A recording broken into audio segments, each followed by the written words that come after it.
నమస్తే, welcome to non stop news. రోజంతా busy ఉన్నారా? న్యూస్ అప్డేట్స్ మిస్ అయ్యారా? Don't worry. బ్రేక్స్ లేకుండా బోర్ కొట్టకుండా నాన్ స్టాప్ న్యూస్ ప్రతిరోజు రాత్రి 9 గంటలకు. నేను హిమబిందు. నేను కార్తిక్. కేంద్ర రాష్ట్ర ప్రభుత్వాల తీరుపై విశాఖ ఉక్కు పోరాట కమిటీ ఆగ్రహం వ్యక్తం చేస్తోంది. స్టీల్ ప్లాంట్ కు 11,440 కోట్ల ఆర్థిక ప్యాకేజీని ప్రకటించింది కేంద్రం. అయితే ఈ ప్యాకేజీతో ఒరిగేదేం లేదని కార్మిక సంఘాలు అంటున్నాయి. ప్లాంట్ ని సెయిల్లో విలీనం చేయాల్సిందేనని డిమాండ్ చేస్తున్నాయి. శాశ్వత పరిష్కారం చూపించాలని పోరాట కమిటీ డిమాండ్ చేస్తోంది. ఉక్కు ఫ్యాక్టరీకి ప్యాకేజ్ అవసరం లేదని, దానివల్ల ఒరిగేదేం లేదని ఉక్కు పరిరక్షణ పోరాట కమిటీ నేతలు స్పష్టం చేస్తున్నారు. ప్యాకేజ్ ఇచ్చినా ఆ మొత్తం రుణాలు చెల్లించడానికి సరిపోతుందని, కార్పొరేట్ కంపెనీల ఒత్తిడి మేరకే కేంద్ర ప్రభుత్వం ప్యాకేజ్ ప్రకటించి ఉండొచ్చని పోరాట కమిటీ నేతలు చెప్తున్నారు. కొన్ని కార్పొరేట్ కంపెనీలకు స్టీల్ ప్లాంట్ బకాయి పడ్డ నిధులను చెల్లించడానికి మాత్రమే ఆర్థిక ప్యాకేజ్ అంటూ నిధులు విడుదల చేసేందుకు సిద్ధమయ్యారని, ప్లాంట్ మనుగడ కోసం కాదని కార్మిక సంఘాల నేతలు మండిపడుతున్నారు.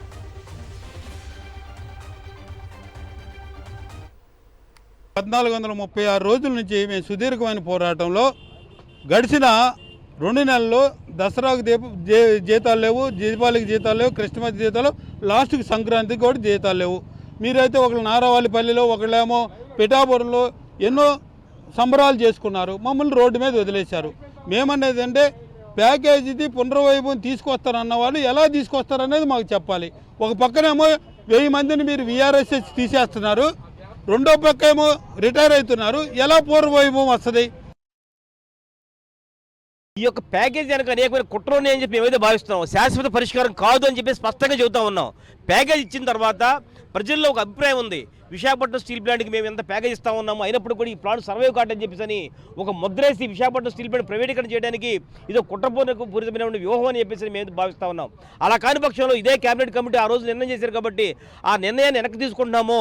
ఈ యొక్క విశాఖపట్నం స్టీల్ ప్లాంట్ సేల్లో కలుపుతాము, లేదు మాకు కావాల్సిన రా మెటీరియల్ మొత్తం సబ్బడిస్తామని చెప్పుంటే కనుక మేము ఆనందించేవాళ్ళమే. దీని వెనక అనేకమైనటువంటి కుట్రలు అని చెప్పేసి మేము అయితే అనుమానంగా మేము దీన్ని భావిస్తూ ఉన్నాం.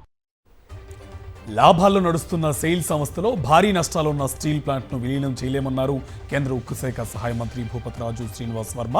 విశాఖ స్టీల్ ప్లాంట్కు 35,000 కోట్లకు పైగా అప్పులున్నాయని, ఈ అప్పులు మొత్తానికి ప్యాకేజ్ ఉండదని స్పష్టం చేశారు. కేంద్రం ఇచ్చిన ప్యాకేజీతోనే ప్లాంట్ను నడిపి లాభాల్లోకి తీసుకురావాలని, వచ్చిన లాభాలతోనే మిగిలిన అప్పులు చెల్లించాలని స్పష్టం చేశారు. కలపాలనే ప్రతిపాదన పెద్దగా ముందుకు వెళ్ళలేదండి. కొన్ని టెక్నికాలిటీస్ ఉన్నాయి. ఇప్పుడు సెయిల్ అనేది పబ్లిక్ లిమిటెడ్ కంపెనీ, లాభాల బాటలో ఉంది. లాభాల బాటలో ఉన్నటువంటి కంపెనీ ఇంత పెద్ద ఎత్తున నష్టాల్లో ఉన్నటువంటి ప్లాంట్ని మెర్జ్ చేసుకుంటే కొంచెం ఇబ్బందులు వచ్చేటువంటి పరిస్థితి ఉంది. చాలా మందికి సమాధానం చెప్పవలసినటువంటి పరిస్థితి ఉంది. కాబట్టి ముందు దీన్ని స్ట్రీమ్ లైన్ చేసి ఆ తర్వాత కాలంలో ఏం చేయాలనేది కేంద్ర ప్రభుత్వం మళ్ళీ ఆలోచన చేస్తుంది. విశాఖ స్టీల్ ప్లాంట్ కు కేంద్రం ప్రకటించిన సాయంపై సిపిఐ అసంతృప్తి వ్యక్తం చేస్తోంది. కేంద్రం అరకొరగా స్పందించిందంటూ ఫైర్ అయ్యారు సిపిఐ రాష్ట్ర కార్యదర్శి రామకృష్ణ. అరకొర చర్యలతో విశాఖ ఉక్కుకు ఒరిగేదేం లేదన్నారు. విశాఖ ఉక్కుకు సొంత గనులు కేటాయించాలని, సెయిల్లో విలీనం చేయాల్సిందేనని డిమాండ్ చేశారు. కాబట్టి ఏమంటే అరకొర చర్యల ద్వారా, ఎందుకంటే ఆల్రెడీ 17,000 కోట్ల రూపాయలు దానికి అప్పులు ఉన్నాయని చెప్తున్న తరుణంలో మీరు 11,500 కోట్లు ఇచ్చాం కాబట్టి మీరు మీ పని మీరు చేసుకోండి అంటే చేసుకోలేదు. మళ్ళీ కూడా ఏదో అది మళ్ళీ మొదటికి వస్తుంది. కాబట్టి ఏమంటే కేంద్ర ప్రభుత్వం దీన్ని కాపాడడానికి ఖచ్చితంగా క్యాపిటివ్ మైన్స్ ఏర్పాటు చేసి సెయిల్ ఆధ్వర్యంలో విలీనం చేస్తే తప్పకుండా 10 కాలాల పాటు విశాఖపట్నం స్టీల్ ఫ్యాక్టరీ ముందుకు పోతుంది. ఏపీ సచివాలయంలో మంత్రివర్గ సమావేశం జరిగింది. 294 కోట్లతో ప్రకాశం బ్యారేజ్ దిగువన మరో రిటైనింగ్ వాల్ నిర్మాణానికి కేబినెట్ ఆమోదం తెలిపింది. వైఎస్ఆర్సీపీ హయాంలో నిర్మించిన రిటైనింగ్ వాల్ వల్ల కృష్ణలంక వాసులకు వరద ముప్పు తప్పిందని కూటమి ప్రభుత్వం చెప్పింది.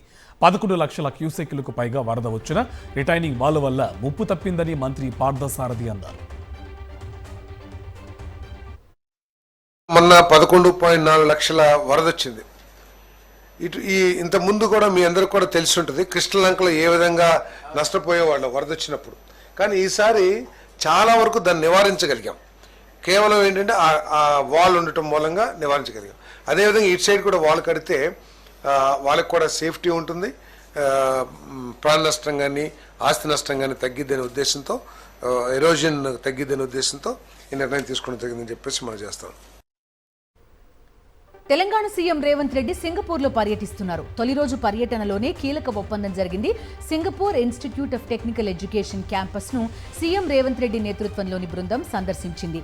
స్కిల్ డెవలప్మెంట్ కోర్సులు, అధునాతన సదుపాయాలను పరిశీలించారు సీఎం రేవంత్ రెడ్డి. అక్కడ శిక్షణను అందిస్తున్న దాదాపు 20 రంగాలకు చెందిన నిపుణులు, కాలేజ్ సిబ్బందిని కలిసి మాట్లాడారు. యంగ్ ఇండియా స్కిల్ యూనివర్సిటీకి సహకరించాలని కోరారు సీఎం రేవంత్ రెడ్డి. ఈ మేరకు స్కిల్ వర్సిటీ వీసీ, ఐటీఈ ఉన్నతాధికారుల మధ్య ఒప్పందం కుదిరింది. త్వరలోనే ఐటీఈ ప్రతినిధుల బృందం హైదరాబాద్ను సందర్శించనుంది.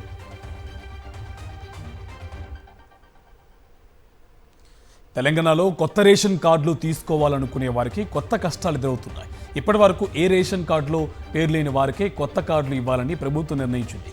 గతంలో ఉన్న రేషన్ కార్డులో పేరు డిలీట్ చేసుకున్న వారికే కొత్త కార్డులు ఇవ్వాలని అధికారులు ఆదేశాలు వెళ్ళాయి. అయితే కొత్త కార్డు కావాలనుకునే వారికి ఇప్పుడు డిలీట్ ఆప్షన్ ఇవ్వలేదు పౌర సరఫరాల శాఖ. కొత్త కార్డులు కావాలనుకునే వారు ఇప్పటికే ఉన్న కార్డుల నుంచి తమ పేరు తొలగించాలని పౌర సరఫరాల శాఖ చెప్పలేదు. దీంతో కొత్త రేషన్ కార్డుల కోసం ఎదురు చూస్తున్న వారికి తిప్పలు తప్పడం లేదు.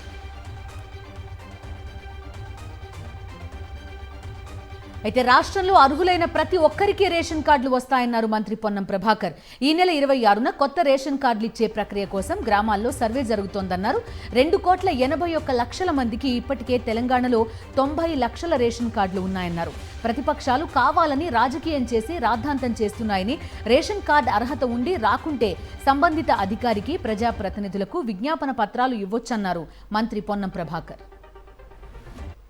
తెలంగాణలో ఇప్పటికే 90 లక్షల మందికి రేషన్ కార్డు ఉంది. దాదాపు 2,81,00,000 మందికి రేషన్ కార్డులు ఉన్నాయి. వాటికి సంబంధించిన ఎక్కడ కూడా రివ్యూ కానీ, తొలగించడం కానీ, జమ చేయడం కానీ అటువంటిది ఏమి జరుగుతలేదు. ఇప్పుడు ఎలిజిబిలిటీ క్రైటీరియా ఉండి ఎవరికైనా రేషన్ కార్డు రాకపోతే వాళ్ళకు రేషన్ కార్డు కోసం మీ దగ్గర ఉన్నటువంటి అధికారిని కానీ, ప్రజాప్రతినిధిని కానీ నేరుగా కలిసే అవకాశం ఉంది. అర్హులైన వాళ్ళందరికీ గత 10 సంవత్సరాలుగా వేచి చేస్తున్న వాళ్లకు తెల్ల రేషన్ కార్డులు ఇవ్వబడతాయి. రంగారెడ్డి జిల్లా షాబాద్లో బీఆర్ఎస్ రైతు దీక్ష చేపట్టింది. రైతులకు 2 లక్షల సంపూర్ణ రుణమాఫీ చేయాలని బీఆర్ఎస్ డిమాండ్ చేసింది. కాంగ్రెస్ మేనిఫెస్టోలో ఇచ్చిన హామీ ప్రకారం ఎకరానికి 15,000 రూపాయలు ఇవ్వాలని డిమాండ్ చేస్తూ బీఆర్ఎస్ చేపట్టిన దీక్షలో ఆ పార్టీ వర్కింగ్ ప్రెసిడెంట్ కేటీఆర్ పాల్గొన్నారు. కేటీఆర్తో పాటు మాజీ మంత్రులు, పెద్ద ఎత్తున బీఆర్ఎస్ నేతలు పాల్గొన్నారు.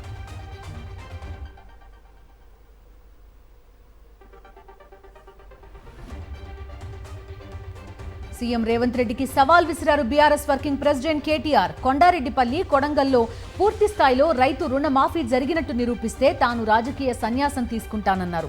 ఒక్క ఊళ్ళో అయినా 100% రుణమాఫీ అయిందని రుజువు చేస్తే బీఆర్ఎస్ ఎమ్మెల్యేలంతా రాజీనామా చేస్తామంటూ సవాల్ విసిరారు కేటీఆర్.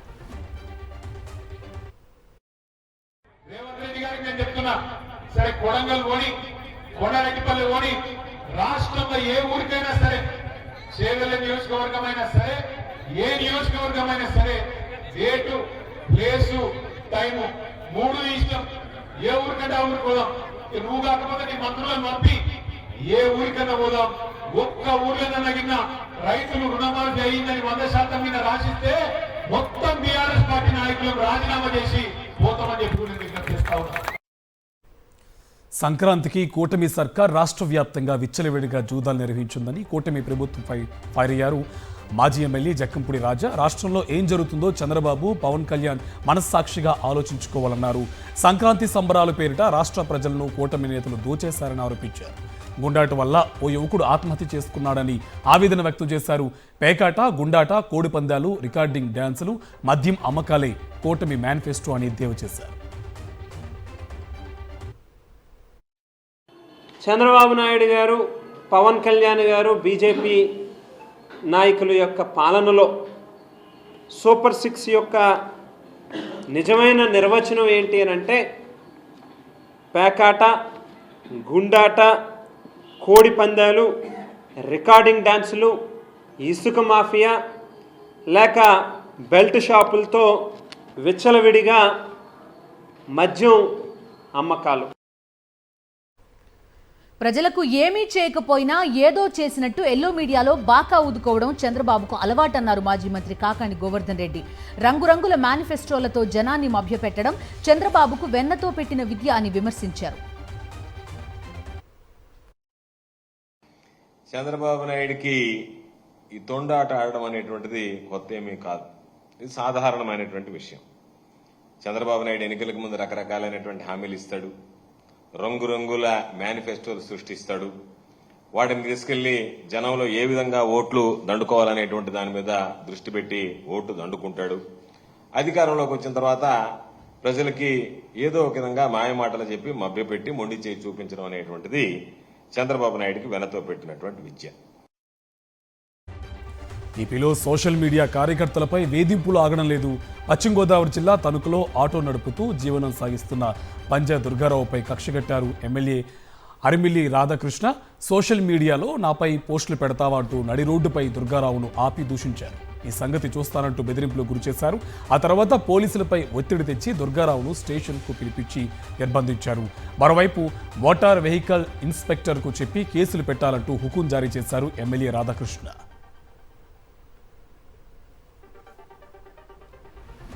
సామాన్య ఆటో డ్రైవర్పై తణుకు ఎమ్మెల్యే ఆర్మిల్లి రాధాకృష్ణ దౌర్జన్యాన్ని ఖండిస్తున్నామన్నారు మాజీ మంత్రి కారుమూరి నాగేశ్వరరావు.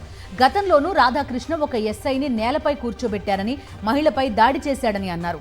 ఒక ప్రజా ప్రతినిధిగా ఉండి రాధాకృష్ణ ఇలా దాడి చేస్తున్నారని, ఆయన అసలు మనిషి పుట్టుకే పుట్టారా అని ప్రశ్నించారు.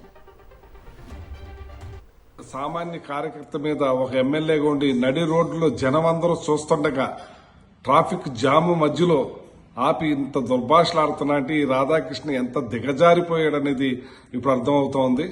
ఒక ఆటో డ్రైవర్ మీద నీ ప్రతాపం చూపిస్తున్నావంటే నువ్వు ఒక మనిషివేనా? అసలు నువ్వు ఒక మానవ జన్మ ఎత్తావా? నువ్వు ఒక ఎమ్మెల్యేవేనా? ఇవాళ ప్రజా ప్రతినిధిగా ఉన్నావంటే ఒక గౌరవాన్ని పెంచుకోవాలి. ఎమ్మెల్యే కౌశిక్ రెడ్డిని గంటపాటు విచారించి స్టేట్మెంట్ను రికార్డ్ చేశారు మా సబ్ ట్యాంక్ పోలీసులు. ఈ నేపథ్యంలో తనపై అక్రమ కేసులు పెడుతున్నారంటూ ఆరోపించారు కౌశిక్ రెడ్డి. సీఎం రేవంత్ రెడ్డి ఇచ్చిన హామీలపై ప్రశ్నిస్తే కేసులు పెడుతున్నారన్నారు. 420 హామీలు, 6 గ్యారెంటీలపై ప్రశ్నిస్తూనే ఉంటానన్నారు. కేసులకు భయపడే ప్రసక్తి లేదన్నారు ఎమ్మెల్యే కౌశిక్ రెడ్డి. ఇలా రైతులకి రైతు భరోసా మీరు 100 రోజుల లోపల 15,000 రూపాయలు ఇస్తామన్నారు. ఏడాది దాకా మీరు అధికారంకి వచ్చి సంవత్సరం అయిపోయింది. ఇప్పటిదాకా మీరు రైతు భరోసా ఎందుకు ఇస్తలేరు, ఇంకా రైతులకు ₹1 కూడా అని అడిగినందుకు నా మీద కేసు పెడుతున్నారు. ఇలా రైతులకి 100% రుణమాఫీ అని మీరు చేసినామని చెప్తా ఉన్నారు. ఆ రుణమాఫీ 100% మీరు చేయలేదు, కేవలం 40 నుంచి 50% మాత్రమే చేసిండ్రు. ఇంకా 50% మంది రైతులకి రుణమాఫీ చేయాల్సింది ఉంది అని నేను గట్టిగా అడుగుతున్నా అని నా మీద కేసులు పెడుతున్నారు. గుంటూరు మున్సిపల్ కమిషనర్ పులి శ్రీనివాసరావు తీరుపై నగర మేయర్ కావటి మనోహర్ నాయుడు తీవ్రస్థాయిలో మండిపడ్డారు. విజయవాడ నగర వరద బాధితుల సహాయం పేరుతో కార్పొరేషన్ సొమ్మును 9,24 లక్షల రూపాయలు ఖర్చు చేసినట్టు చెప్పి కమిషనర్ ఆ డబ్బుని దోచేశారన్నారు. నిధులు ఏ విధంగా ఖర్చు పెట్టారన్న అంశంపై కార్పొరేటర్లు అడిగిన ప్రశ్నలకు సమాధానం చెప్పకుండా తప్పించుకోవడానికి నాటకాలాడుతున్నారని ఆగ్రహం వ్యక్తం చేశారు. ఐఏఎస్ అధికారిని అని ఇష్టం వచ్చినట్టు ఉంటానంటే కుదరదు, ప్రజలకు జవాబుదారీగా ఉండాలని హితవు పలికారు మనోహర్ నాయుడు. ప్రజల సొమ్మును దోచేసిన కమిషనర్పై వెంటనే విచారణ చేయాలని ముఖ్యమంత్రికి, ప్రధానమంత్రికి లేఖలు రాస్తున్నట్టు మేయర్ తెలిపారు. నువ్వు చేసినటువంటి అవినీతి ఈ నగర ప్రజలకి తెలియాలి కాబట్టి, నువ్వు చేసినటువంటి భాగవతం ఈ యొక్క నగరానికి తెలియాలి కాబట్టి, నువ్వు దోచుకున్నటువంటి సొమ్ము ఈ నగరానికి తెలియాలి కాబట్టి మేము ఈరోజు కౌన్సిల్ సమావేశంలో చర్చిద్దాం అనుకుంటే మీరు నిన్న 16వ తారీఖు మధ్యాహ్నం 1 గంటకో 12 గంటలకో పత్రికా సమావేశం ఏర్పాటు చేసి ఏం చెప్పారు సార్? స్టాండింగ్ కమిటీ ఎన్నికలు ఉన్నాయి, మేము ఎన్నికల కోడ్ వచ్చింది, మేము పెట్టలేమన్నారు. అనకాపల్లి కూటమి నేతల్లో విభేదాలు బయటపడ్డాయి. Speaker Ayyanna Patrudu, MP CM Ramesh మధ్య విభేదాలు రోజురోజుకు పెరుగుతున్నాయి. 3 రోజుల పాటు నర్సీపట్నంలో సీఎం రమేష్ ఉన్నారు. నర్సీపట్నం నియోజకవర్గంలో టీడీపీ, జనసేన వేరువేరుగా సంక్రాంతి సంబరాలు జరుపుకున్నారు. బీజేపీ సంబరాలపై టీడీపీ నేతలు కన్నెత్తి కూడా చూడలేదు. అయ్యన్న నిర్వహించే మకర సంక్రాంతి సంబరాలకు సీఎం రమేష్కు ఆహ్వానం అందలేదు. పాయకరావుపేటలో సీఎం రమేష్ పర్యటనకు హోంమంత్రి అనిత దూరంగా ఉన్నారు. అనకాపల్లిలో సంక్రాంతి సంబరాలకు జనసేన ఎమ్మెల్యే కొణతాల రామకృష్ణ దూరంగా ఉన్నారు.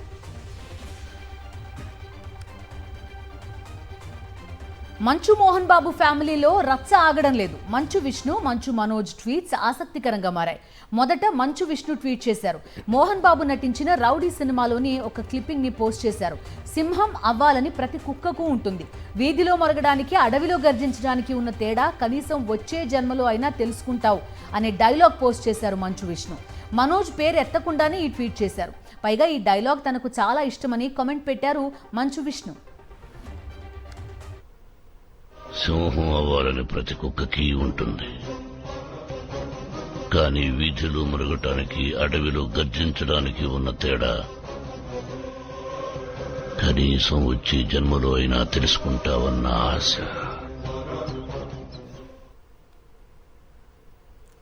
మంచు విష్ణు పోస్ట్కు కౌంటర్ ఇచ్చారు మంచు మనోజ్. కృష్ణంరాజు నటించిన సినిమా పోస్టర్లను ట్విట్టర్లో పోస్ట్ చేశారు. కన్నప్పలో రెబల్ స్టార్ కృష్ణంరాజులాగా సింహం అవ్వాలని ప్రతి ఫ్రాడ్ కుక్కకి ఉంటుందని, ఈ విషయం ఇదే జన్మలో తెలుసుకుంటామంటూ మంచు మనోజ్ ట్వీట్ చేశారు. విష్ణు పేరు ప్రస్తావించకుండానే కౌంటర్ ఇచ్చారు. ఇప్పుడు వీరిద్దరి ట్వీట్ల వ్యవహారం సినీ ఇండస్ట్రీలో హాట్ టాపిక్గా మారింది.